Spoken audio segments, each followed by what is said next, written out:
그러므로 그분께서 항상 살아계셔서 그들을 위해 증보하심을 보건대 그분은 또한 자기를 통하여 하나님께 나아오는 자들을 끝까지 구원하실 수 있느니라. 히브리서 7장 25절 말씀. 제가 구원을 받은 것은 중학교 2학년 때쯤이었고 아주 어릴 때부터 교회 안에서 자라면서 항상 말씀을 듣고 성경의 가르침대로 살려고 나름대로 고민을 하며 살았었습니다. 하지만 시간이 지나 대학에 들어가면서 부모님의 손을 떠나 타지에서 생활을 시작하게 되었고 그러는 동안 그동안 멀리하려고 노력하던 많은 유혹들을 자연스럽게 접하게 되었습니다. 처음에는 그런 흐름 속에 들어가는 것이 두렵기도 하고 불편하기도 했지만 시간이 흐르면서 점점 그런 감각들조차 무뎌져 가기 시작했고 머지않아 세상적인 문화에 마치 처음부터 하나였던 것처럼 스며들게 되었습니다. 깊이 들어가면 들어갈수록 거부감이나 불편한 마음은 희미해졌습니다. 어디에 가서도 내가 그리스도인이라는 말을 쉽게 할 수 없었습니다. 그리고 그런 나 스스로의 모습을 가리기 위해 또 그것을 합리화시킬 수 있는 무언가가 필요했고 그래서 내가 할 수 있는 선에 주어진 모든 것을 열심히 했습니다. 그렇게 어떤 성과를 얻어내고 나면 난 막대먹지만은 않은 사람이라는 생각으로 문득문득 올라오는 불안감과 괴리감을 덮을 수 있었기 때문입니다. 하지만 그 어떤 방법으로도 구원에 대한 의심을 버릴 수는 없었습니다.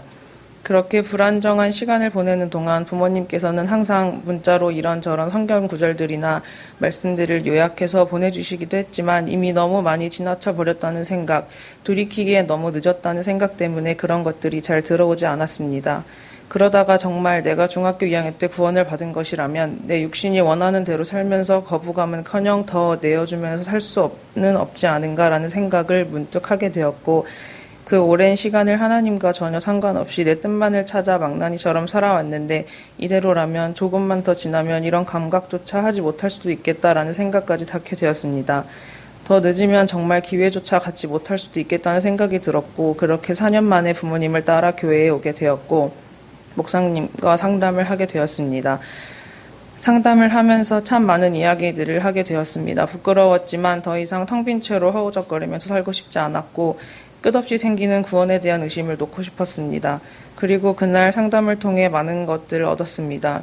육신의 원함대로 허랑방탕하게 살았던 나를 이미 포기하셨을 거라 생각해 기도조차 쉽사리 하지 못했던 나였는데 하나님은 늘 옆에 계셨고 내가 돌아보기를 기다리고 계신다는 말씀 그리고 나를 끝까지 구원하실 분이시라는 말씀은 20년 만에 하나님이 나를 정말 사랑하고 계신다는 것을 믿을 수 있게 해주었고 처음으로 진짜 감사함을 느낄 수 있었습니다. 또 예수님이 십자가 형벌을 받기 전에 두려워하셨던 것은 십자가 위에서 느낄 고통 때문이 아니라 당신이 지신 내 죄 때문에 하나님이 당신을 외면할 것에 대한 두려움이었고 죄를 결코 좋아할 수 없는 분이 이런 나를 위해 그 죄를 지시고 그토록 두려워하던 당신의 아버지의 외면을 견디셨다는 말씀을 듣고 또 한 번 눈물이 날 수밖에 없었습니다. 항상 예수님은 너무 먼 존재라는 생각을 버리지 못했었는데 그날 성경을 통해 만난 예수님은 정말 바로 옆에서 내가 세상에 빠져 있을 때도 끊임없이 하나님 앞에 날 변호하셨다는 그 사랑 앞에 마음이 벅찼습니다. 제가 20년 동안 알고 있다고 생각만 했던 참 사랑을 만날 수 있었습니다. 그리고 그런 예수님을 내 마음의 구주로 온전히 모시고서 그분이 뜻하시는 대로 살고 싶다는 마음을 갖게 되었습니다. 그렇게 상담을 마치고 나서 다시 일상으로 돌아왔을 때 신기한 경험들을 할 수 있었습니다. 공허했던 마음이 밥을 먹고 난 후처럼 든든하고 전에 없이 행복한 마음으로 지낼 수 있었습니다. 그렇지만 제 주변의 세상의 유혹들은 여전히 그대로였고 주변의 친한 친구들에게서 오는 제안들도 쉽사리 뿌리칠 수 없었습니다. 살아오던 세상적인 습관을 따라가고 싶어하는 제 모습을 보았고 유혹을 단번에 뿌리치지 못하는 저를 보면서 내가 이겨낼 수 없으니 하나님 제 마음을 붙들어 주세요라는 기도를 하게 되었습니다.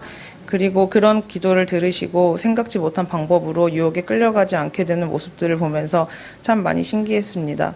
늘 하나님이 옆에 계셨지만 단 한 번도 하나님을 찾지 않았었던 이전과 달리 정말 성경 구절처럼 하나님 앞에 나아가니 정말 내 기도를 들으시는 것이 너무 감사하고 신기했습니다. 그리고 주변에 친한 친구들과도 성경 얘기를 해본 적이 없었는데 우연히 그런 이야기를 할 수 있는 기회들도 생기는 모습을 보면서도 참 많이 신기했습니다. 앞으로 살아가면서 분명 더 많은 유혹들이 다가올 것이고 그 유혹 앞에 넘어질 때도 있겠지만 날 사랑하시고 쓰기 원하시는 하나님 앞에 항상 나아가 조금씩 아주 더디게라도 하나님이 뜻하시는 삶을 살고 싶습니다. 내 가까운 사람들에게는 내가 복음을 들을 수 있는 기회가 될 수도 있음을 생각하고 기도하면서 그들에게도 이 귀한 사실을 알리고 싶습니다. 외적인 아름다움뿐 아니라 신앙적인 아름다움, 하나님이 보시기에 좋은 아름다움을 갖기를 소망합니다. 감사합니다. 감사합니다. 잠깐만요. 그러면 오늘 이 세상을 떠나도 하늘나라에 들어갈 수 있는 확신이 분명히 있으신 거죠? 네, 감사합니다. 예. 주님과 함께 죽습니다. 죽었다가 주님과 함께 다시 일어납니다. 축하해 주십시오.